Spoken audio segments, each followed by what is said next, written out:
Hola, bienvenidos al tiempo de estudio de la Iglesia Bíblica Bautista El Camino. Me llamo Joel, soy el pastor de la congregación.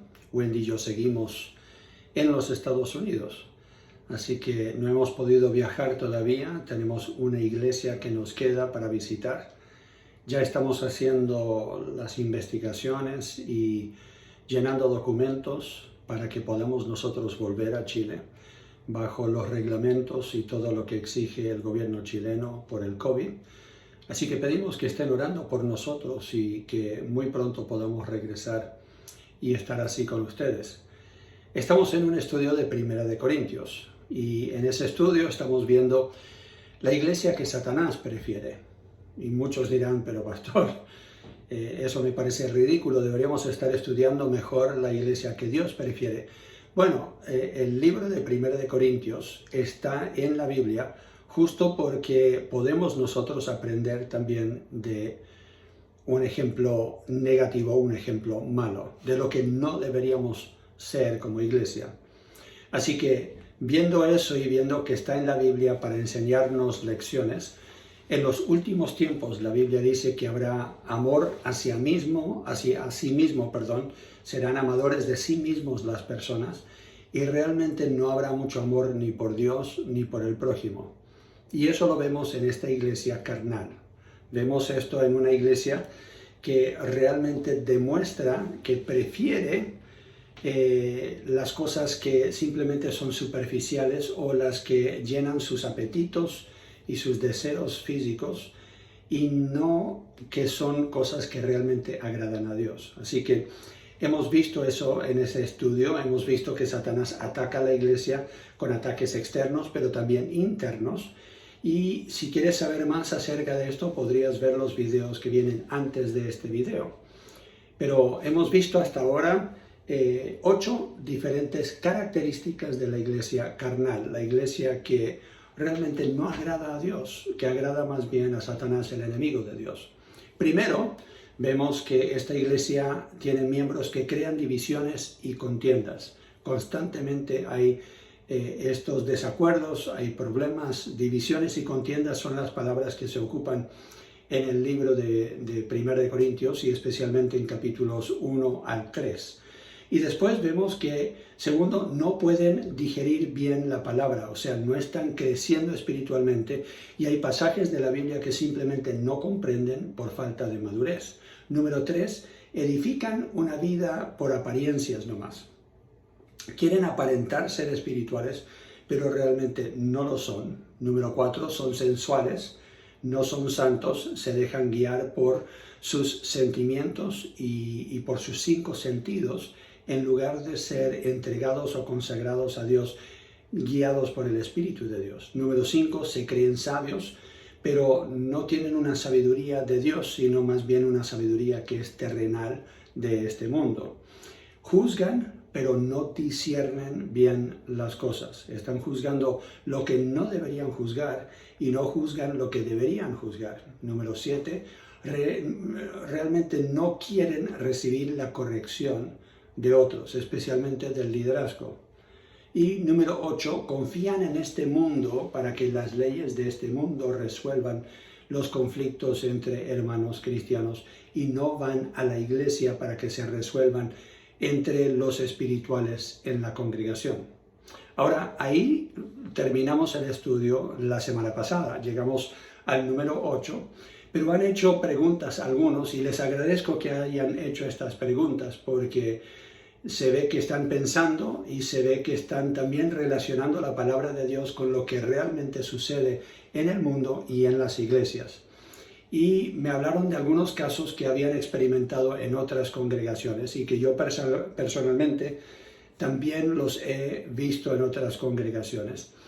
Y la pregunta es simplemente esta, ¿pero qué, pastor, sucede en el caso de abuso, sea sexual, sea de menores, sea abuso físico, psicológico, lo que sea, donde la ley chilena o la ley norteamericana o donde esté la iglesia en Colombia o México, donde sea, donde las leyes del mundo tienen criterios bien claros de cómo se debería tratar ese caso? ¿Cómo involucramos entonces nosotros la ley o el tribunal del mundo. Porque en 1 Corintios capítulo 6, Pablo aquí está hablando de casos que se deberían tratar en la iglesia.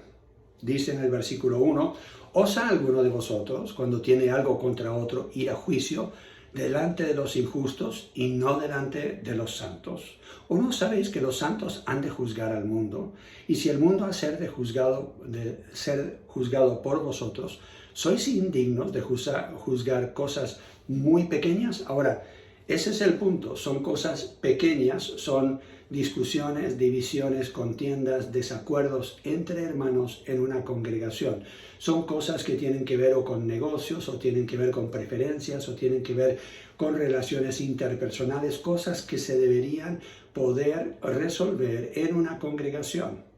Pero cuando ya estamos hablando de quebrantar una ley en el país en el cual nosotros vivimos, tanto Primera de Pedro como otros pasajes como Romanos claramente nos enseña que nosotros deberíamos someternos a las leyes de este mundo en el cual vivimos, siempre y cuando no están violando las leyes de Dios. Y cuando están en acuerdo con las leyes de Dios, deberíamos someternos no solamente por nuestra conciencia, pero para dar buen testimonio a un mundo que no conoce a Dios. Entonces, en este caso, ¿qué hemos de hacer nosotros? Porque reconciliarnos entre hermanos es una cosa, pero en el caso de una acusación, por ejemplo, de abuso físico o abuso sexual de menores, o un abuso en un matrimonio, por ejemplo, y casi siempre nosotros pensamos es que es el hombre golpeando a la mujer, por ejemplo, no necesariamente. He conocido de casos en que es al revés. Abuso de poder en el mal manejo de dinero, por ejemplo, del liderazgo en la congregación. O sea, hay pasos que nosotros tenemos como congregación que, basados en la palabra de Dios, vamos a seguir. Y quería yo comunicarles eso para que supieran que nuestra congregación tiene un patrón que seguimos. Nosotros tenemos pasos a seguir basados en las Escrituras, para que tengan ustedes confianza de que pueden llegar al liderazgo de la iglesia con estos casos para que se puedan tratar en una forma correcta.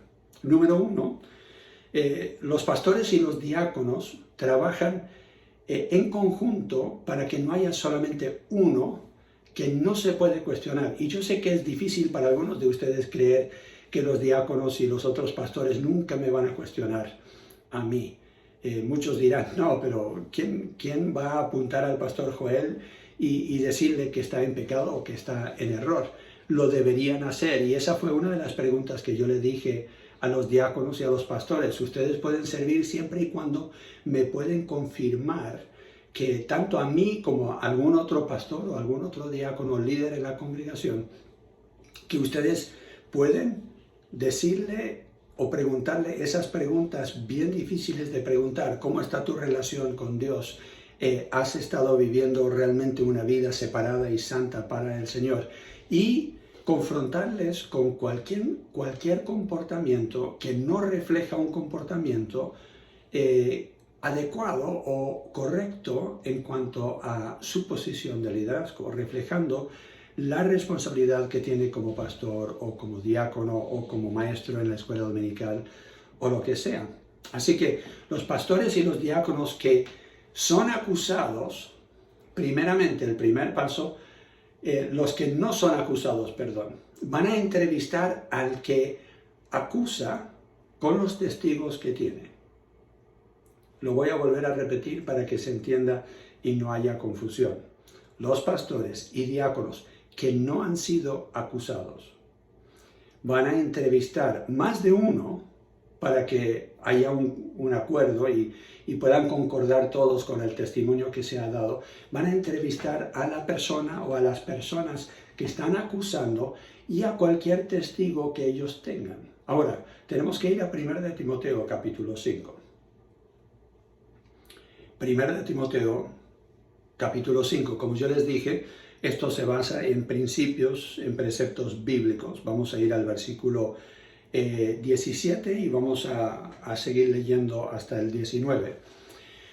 Dice: a los ancianos que gobiernan bien, hablando de los pastores, Los pastores en el primer siglo tenían 3 títulos y se resaltaba ese título cuando se quería enfatizar qué era lo que estaba haciendo en ese caso.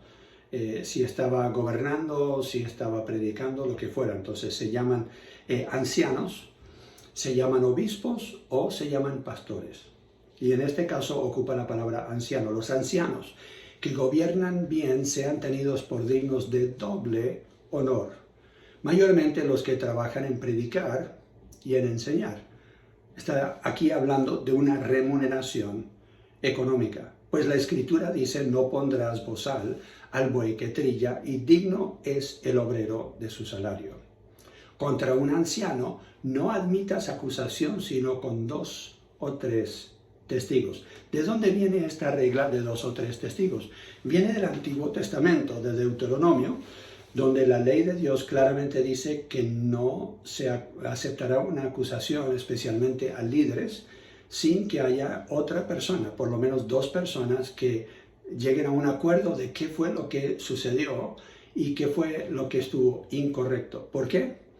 Porque especialmente cuando uno está en liderazgo es muy fácil que alguien se disguste, se enoje e invente cosas.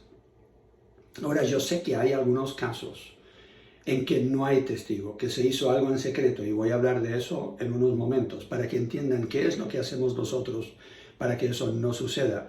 Entonces, el primer paso, los pastores y los diáconos que no fueron acusados, van a ir a la persona que acusa y a cualquier testigo que tengan para escuchar el caso de ellos mismos. Probablemente lo vamos a grabar o vamos a tomar notas para que esa persona después a futuro, si se retrae en algún punto, no esté cambiando su historia, sino que podamos ser bien correctos en lo que estamos haciendo.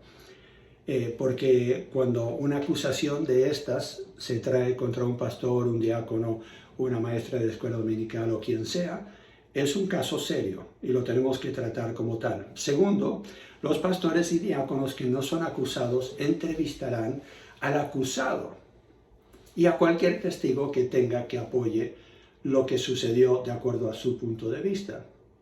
Durante la investigación, esta persona puede seguir asistiendo a la iglesia, pero tendrá alguien que lo esté supervisando. O sea, no podrá simplemente dirigirse donde quiera sin tener a alguien que esté a su lado, para que, por protección de él mismo o ella misma, para que nadie lo pueda volver a acusar de alguna otra cosa sin que haya algún testigo de que haya sucedido o no.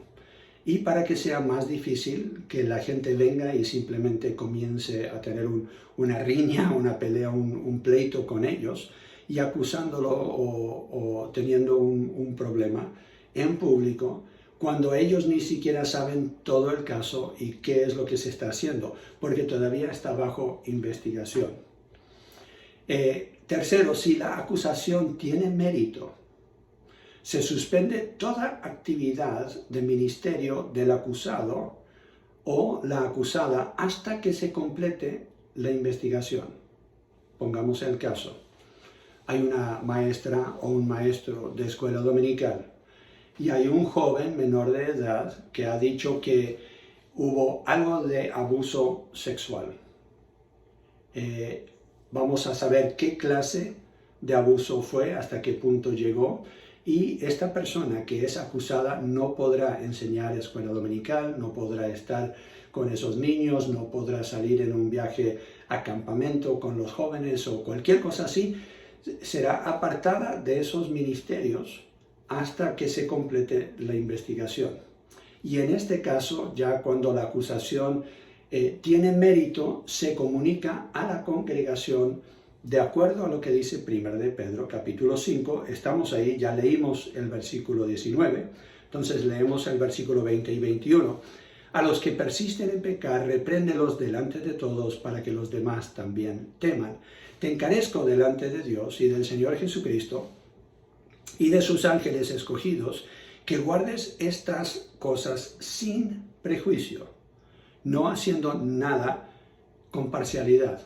O sea, no importa si la persona acusada es mi esposa, no importa si yo soy el acusado, no importa si sea mi hijo o mi nuera o un muy buen amigo mío o que hemos tenido muchos años trabajando juntos y nunca ha habido un problema. No importa quién sea, nosotros tenemos que tomar el caso sin prejuicio alguno. Y si uno siente que no puede hacerlo sin prejuicio, entonces se tiene que retirar de la investigación. Pero esto se comunica a la iglesia, entonces recordando este pasaje.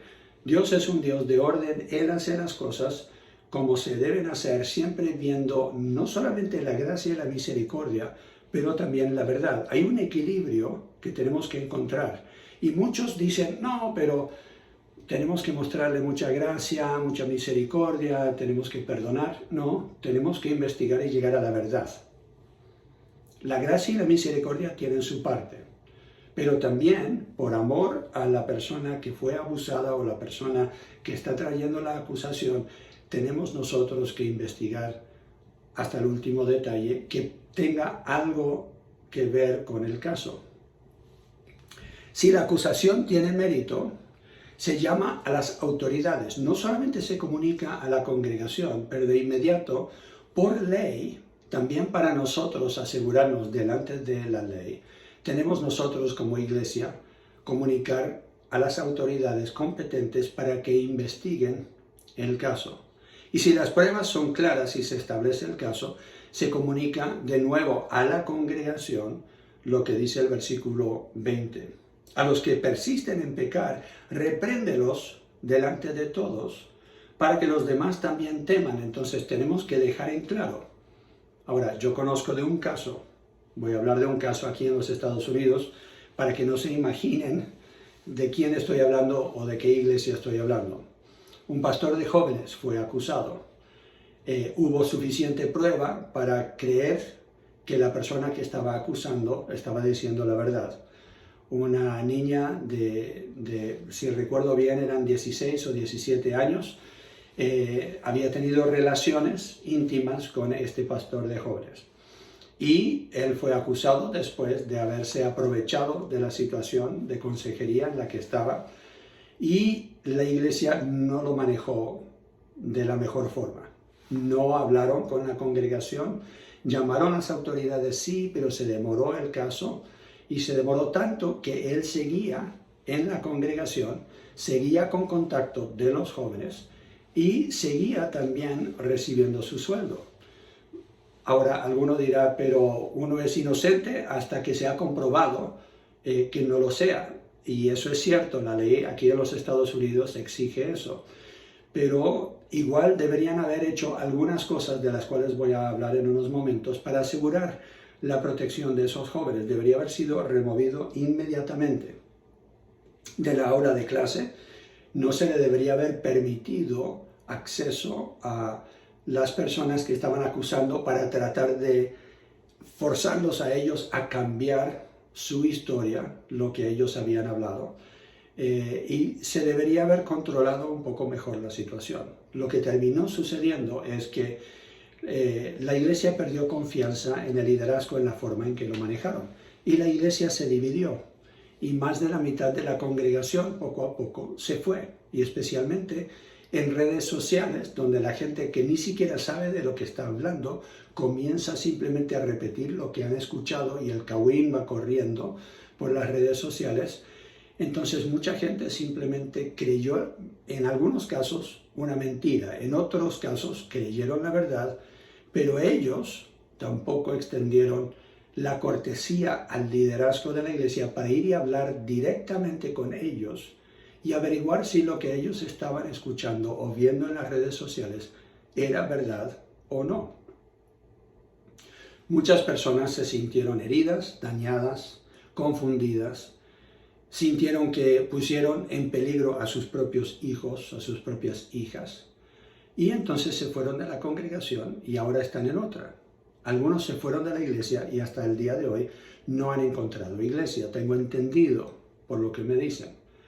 Entonces, eso es triste, quiero que esto no suceda en nuestra congregación, pero como han puesto el caso y ha sucedido también en Chile, conozco de casos similares ahí, Uno de los casos, el pastor ya no es pastor por haberse comportado en una forma inadecuada y habiéndole sido infiel a su esposa con otra mujer de la congregación. Entonces, tenemos que ser bien claros en los pasos que nosotros tomamos. Así que, vuelvo a repetir lo que vamos a hacer como congregación. Los pastores y los diáconos que no son acusados, o sea, que están removidos, que no son parte de la familia, ellos pueden ver las cosas de una forma fría y calculada. Ellos van a entrevistar primeramente al que acusa y los testigos que tiene. Segundo, van a entrevistar a la persona acusada y los testigos que tenga. Durante la investigación puede asistir a un culto normal, pero no puede estar en posición de autoridad, de tomar decisiones y todo, hasta que termine la investigación, y todo lo que hace dentro de la congregación, cuando está con la congregación, será bajo supervisión. Tendrá alguien que simplemente va a estar con él o con ella para que nadie los pueda acusar de que siguen haciendo lo que ya le acusaron de haber hecho. Se comunica a la congregación, de acuerdo a lo que dice 1 de Timoteo capítulo 5, y si la acusación tiene mérito, también se comunica a las autoridades para que ellos puedan investigar el caso. Si las pruebas claramente son establecidas ante las autoridades y el acusado ya va a enfrentar las consecuencias de sus hechos, entonces eso también se tiene que comunicar a la congregación, manteniendo siempre lo que dice la ley, que este acusado, hasta que se compruebe que es culpable, se asume que no es culpable. Pero cuando ya se ha comprobado, entonces todo se debe estar comunicando en una forma abierta a la congregación. Y esa persona, ya cuando viene, se comprueban los hechos, si es culpable, entonces es disciplinada esa persona por la iglesia, pasa por un tiempo de disciplina. Si ellos admiten su pecado y piden perdón a la congregación y a las personas involucradas contra quienes ellos hayan pecado, entra también en un proceso de restauración, supervisado siempre por pastores y diáconos, que van a estar vigilando que esta persona no solamente cumpla con ciertos requisitos de restauración, pero también esté bajo la autoridad de estos pastores y diáconos, comprobando que el caso del cual fue acusado fue simplemente algo en el cual cayó y no es un estilo de vida que sigue afectando a esta persona. Si la acusación no tiene mérito, la persona que acusa falsamente será disciplinada ante la congregación, y esto requiere que también suspenda cualquier ministerio que tiene. Ahora, alguno diría, uy, pero eso es bien fuerte. Es que hay personas que han acusado, aún en nuestra congregación, desde que llegamos a Chile, y me ha sucedido también en Colombia, donde personas se molestan con uno, sienten que uno no tomó en cuenta el punto de vista que tenían en una reunión o algo, y simplemente inventan una mentira y lo traen a una reunión de negocios. Por ejemplo, Wendy y yo, los dos, hemos sido acusados de comportamiento indebido de pastores, excediendo nuestra autoridad, por ejemplo, al tomar decisiones, cuando ni siquiera saben cuántas personas estaban involucradas en la decisión. Pero fue una decisión que no les gustó, y entonces nos acusaron de eso, pero no tenían las personas que los apoyaban en esa acusación como testigos. Y como no estuvieron en la reunión, ni siquiera sabían qué fue lo que se decidió o cómo se tomó la decisión. Así que no habían suficientes pruebas de esa acusación. Yo como pastor, en 2 casos, he sido acusado de robar dinero o de malgastar el dinero. Pero porque yo tenía testigos y estas personas no lo tenían, simplemente no se aceptaron esos cargos. Es más, yo podía comprobar con documentos cómo se había gastado ese dinero. Teníamos los libros abiertos, todos podían seguir todo lo que se había apuntado, y que todo lo que estaba apuntado tenía sus recibos sus comprobantes de pago para que se supiera que eso era exactamente cómo se había o depositado el dinero o lo que fuera. Algunos de ustedes quizás lo van a recordar, que una persona se paró en una reunión de negocios y me acusó de simplemente llevarme el dinero o malgastar el dinero que era destinado a un ministerio de cárcel. No sucedió y yo podía comprobar. Y yo le dije en la reunión directamente, como usted no tiene testigos, entonces simplemente se tiene que sentar y callarse. Cuando tenga los testigos y puede comprobarlo, entonces puede traer la acusación. Mientras tanto, yo no solamente tengo testigos, pero yo tengo el testigo de estos comprobantes donde depositamos el dinero. Así que lo que sucedió después de haber depositado el dinero, no sabemos, pero esos comprobantes eran los originales, no eran simplemente algo que nosotros nos habíamos inventado. Y la persona se enojó y se fue de la congregación. Ahora, al irse de la congregación, entonces ya no tenemos la autoridad nosotros para disciplinar a esa persona. Pero el domingo siguiente yo prediqué un mensaje sobre 7 principios que esa persona había violado, que son claras en la palabra de Dios, al traer una acusación contra un pastor sin pruebas. Y algunos me dijeron, pero pastor, eso fue muy fuerte, porque está hablando de una persona que no está. Estoy hablando de una persona que no está siguiendo exactamente lo que me dice este pasaje. Que los que pecan, los que persisten en pecar porque ella no quería callar y tuvimos que simplemente cerrar la reunión, dice, repréndelos delante de todos. Yo no pude reprenderla delante de todos porque ella no quería asistir a ninguna reunión que yo le pedí que llegara para nosotros reconciliarnos, para nosotros hablar el tema. Ella se quería ir de la iglesia y quería dar eso como la razón por la cual se iba a ir de la iglesia. Entonces, los que persisten en pecar, repréndenlos delante de todos para que los demás también teman. Así que hemos tratado de seguir exactamente lo que dice la palabra de Dios, aún en estos casos. Me han acusado de predicar algo que era falso, una falsa doctrina. Entonces yo tuve que pedir a algunos que estuvo también en ese estudio bíblico, o en un caso, una prédica, a que ellos llegaran y dieran su versión, como ellos vieron lo que yo dije y lo que yo prediqué, y no concordaba con la acusación. Así que siempre existen personas, especialmente cuando uno ya está en liderazgo, existen personas que quieren acusar sin tener ni los testigos ni la prueba. Y la Biblia dice que eso es pecado. Cuando tú acusas al liderazgo en la congregación y lo haces esparciendo estos rumores, este kawin dentro de la congregación, estás debilitando la congregación, estás dando lugar al diablo y estás asegurando de que tarde o temprano Dios te va a juzgar a ti y si se entera la congregación, dentro de la congregación lo vamos a resaltar ante toda la congregación, porque no se debe aceptar sin prueba una acusación contra ninguna persona, pero especialmente contra el liderazgo. Ahora, si es un pastor o algún obrero remunerado económicamente dentro de la congregación y es sentenciado por una corte o hay pruebas que no se pueden ignorar, o sea que son bien claras, se tendrá por hecho que no cumple los requisitos para seguir como pastor o un obrero remunerado y entonces será despedido. Se cumplirá la ley en todo sentido en cuanto a su finiquito.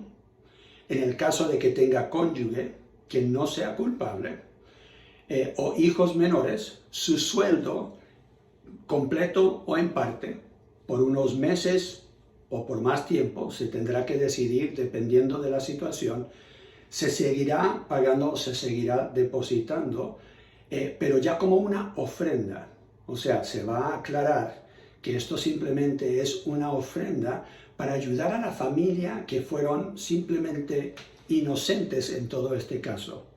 Y si el papá o el hijo mayor o alguna otra persona se ve afectada y los demás dependen de este ingreso, les daremos unos meses o más tiempo para que ellos puedan o buscar trabajo o de alguna forma resolver su situación económica. Esto es mostrar gracia y misericordia, en este caso a las personas en la familia que se ven afectadas por el comportamiento, el pecado de la persona que es comprobada culpable de algún delito. Ahora, nosotros también tenemos comportamiento preventivo en nuestra iglesia. Número 1, ningún pastor aconseja o visita a una persona solo, ni siquiera del mismo sexo. No hablemos del sexo opuesto, porque hoy día la gente acusa igual de comportamiento homosexual a los pastores. Así que sea del mismo sexo, sea del sexo opuesto, yo no entro a una casa donde hay solamente una persona si yo estoy solo. Hablamos en la calle, hablamos ante el público, hablamos en la puerta, como sea.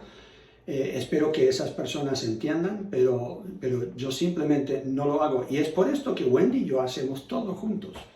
Nuestro ministerio siempre, ella me acompaña, y cuando ella está con otras personas, yo la acompaño. Así que las personas a veces se burlan un poco de eso, pero es la mejor forma de nosotros mantener un testimonio y de asegurar de que nosotros no entremos en un error. Ahora, yo por equivocación, pensando que habían otros en el auto, me subí al auto con una mujer que estaba sola. Cuando me di cuenta que en el vehículo en que ella estaba manejando no estaba la gente que yo esperaba que estuviera en ese vehículo, inmediatamente yo llamé a mi esposa por celular y la puse a hablar con ella, y no permití que ella me llevara lejos, sino que me dejara ahí a la vuelta en una tienda. Así que ella me quería acercar y yo dije, no, déjame aquí y yo después llego a la casa, ningún problema. ¿Por qué? Porque no solamente quiero que Wendy tenga una confianza absoluta en mí, pero también la congregación, de que yo no voy a tener una relación con una persona en una forma indebida, especialmente cuando yo no intento hacerlo, pero a la vez se podría dar de que otra gente hable mal del pastor y de la congregación. Yo no quiero continuar con ese viaje en ese auto en una gran distancia. Así que algunos dirán, no, pero pastor, ya vivimos en otra era, esto no importa, ya a nadie le importa. Nos debería importar a nosotros. Número 2, ningún pastor o diácono cuenta dineros o administra dineros solo. Siempre cuentan la ofrenda 2 personas o más, son testigos cuando lo cuentan, lo firman, y hay una forma de contar donde se cuenta 2 veces para asegurar de que no haya un error. Y alguno dirá, pero pastor, las ofrendas son tan pocas, o realmente que haya un error de 1,000 o 2,000 pesos no importa. Algún día llegarán ofrendas mayores. Y ahora que hemos estado reuniendo dineros de los Estados Unidos y de otros países para el terreno, está llegando más dinero. Ahora, yo como pastor misionero tengo que rendirle cuentas también a nuestra misión. Entonces yo tengo que rellenar con pruebas, tengo que mostrar el papel de depósito o lo que sea, cualquier transacción, tengo que tener pruebas de esas transacciones ante la misión en los Estados Unidos y ante mi iglesia anfitriona aquí en los Estados Unidos. Y tenemos libros abiertos para la inspección de cualquier miembro de la congregación que sea fiel en dar, que sea una persona activa, no simplemente cualquiera de la calle, pero la persona activa en nuestra congregación tiene el derecho de ver los libros y de hacer cualquier pregunta que quiera hacer. Número 3. Como pastor yo mantengo un diario de mis actividades, y yo recomiendo que lo hagan los diáconos y los pastores. Yo mantengo un diario de mis actividades y las personas con quien yo visito, o las personas que me visitan, las reuniones que tengo, aún las llamadas que tengo, para que yo pueda recordar los eventos. Si viene una acusación, dónde estuve, yo pueda corroborar lo que dicen otras personas y yo pueda comprobar, si sea necesario, en qué actividad estaba, con quiénes estaba, en qué ciudad estaba, cuál fue el horario. Y alguno dirá, uy, pero eso ya es excesivo. No, yo creo que Satanás es astuto y lo que él quiere hacer es derribar nuestra iglesia. Y una de las formas que lo hace es a través del liderazgo. Entonces a mí me gusta tener por escrito, y alguno diría, uy, pero usted lo podría haber rellenado. en cualquier momento. Puede ser, pero hay testigos que yo voy a llamar que van a poder fácilmente corroborar esos eventos en esos días y lo que hablamos y con quién estuvimos. Número 4. Los pastores y diáconos a menudo nos rendimos cuentas unos a otros. No es fuera de lo común que uno de los pastores me pregunte acerca de mi caminar con Dios, mi vida en familia o mi vida de matrimonio con la Wendy, cómo nos llevamos, cómo estamos nosotros. Y yo creo que eso es lo correcto. Y yo les pregunto a ellos lo mismo. ¿Por qué? Porque Satanás es astuto y él puede derribarnos de adentro hacia afuera, trayendo dificultades y problemas en el matrimonio, en vida en familia, en nuestro caminar con Dios. Y no queremos esperar que el problema explote para nosotros verlo y tener que hacer algo al respecto. Así que entonces lo que hacemos es nos mantenemos en buena comunicación los unos con los otros y establecemos una relación donde sentimos la libertad de decir, muchachos, oren por mí, o señoras, oren por mí, si es mi esposa, para que realmente podamos nosotros tener el apoyo que necesitamos y podamos rendirnos cuentas unos a otros. Número 5, no permitimos que un adulto esté solo, especialmente con un menor de edad. Siempre tenemos a maestros y a maestras que trabajan más de uno en cada aula de clase, o si están afuera en el pasto o lo que sea, están en un lugar donde fácilmente alguien los puede estar vigilando. Pero siempre aseguramos de que un adulto que no sea de la familia nunca va a estar solo o sola con uno de los pequeños que está a nuestro cargo, que está bajo nuestro cuidado. Ahora alguno dirá, pero pastor, ¿qué tiene que ver esto conmigo? Tú participas en una congregación que toma muy en serio la santidad, el comportamiento correcto. Y si hay alguna acusación, asegúrate de que tienes las pruebas, porque eso será lo primero que te vamos a preguntar.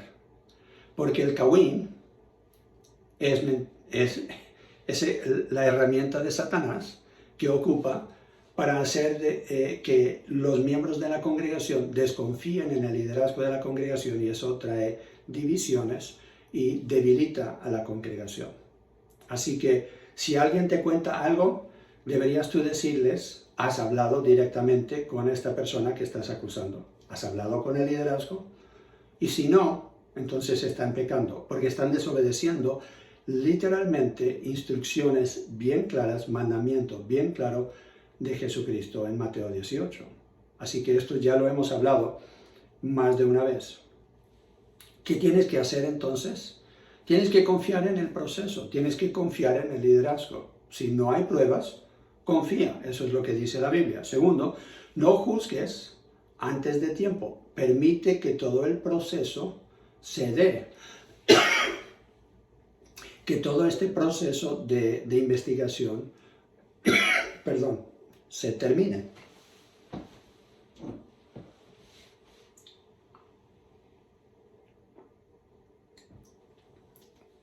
Si tienes que hablar con alguien, habla con alguien que es parte del proceso, es parte de la investigación porque es líder, es parte de este proceso, parte de la solución.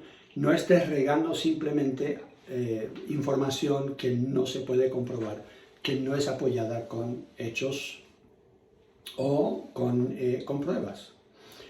Se presume la inocencia de la persona acusada. Y yo creo que a veces nosotros olvidamos eso. Aún en la Biblia es bien clara la amonestación de que no se debería recibir acusaciones sin algo de pruebas. Perdón. Así que, hermanos, lo que vemos en 1 Corintios, ahora volvemos a 1 Corintios, capítulo 6,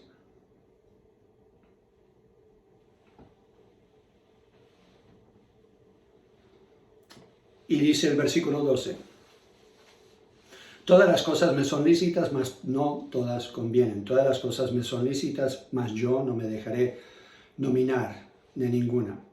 Este es uno de los pasajes que nosotros, como líderes en la congregación, hemos tomado muy a pecho, hemos dicho, sí, podríamos decir que todo el mundo lo hace, aún otros pastores lo hacen, pero nosotros deberíamos vivir a otro nivel, deberíamos estar buscando la santidad. De eso trata el resto de este capítulo. Así que nosotros como iglesia tomamos muy en serio cuando alguien hace alguna acusación y tenemos todo este proceso por el cual vamos a pasar en una forma rigurosa y cuidadosa para que ustedes puedan tener confianza de que cuando hay alguna acusación, algún comportamiento inadecuado, incorrecto, que no sea bíblico, que sea inmoral, nosotros lo vamos a tratar de la mejor forma posible y de acuerdo a las leyes de Chile, donde está nuestra congregación. Así que esa era la aclaración que yo quería dar basado en este estudio que estamos haciendo de 1 de Corintios. Espero que quede claro. Si alguien tiene alguna pregunta, alguna duda, por favor, hablen conmigo directamente, como lo han hecho ya algunos. Y les agradezco que se hayan involucrado, que hayan hecho estas preguntas, para que podamos añadir esto a este estudio. Dios les bendiga. Muchas gracias por su atención en este estudio de 1 de Corintios.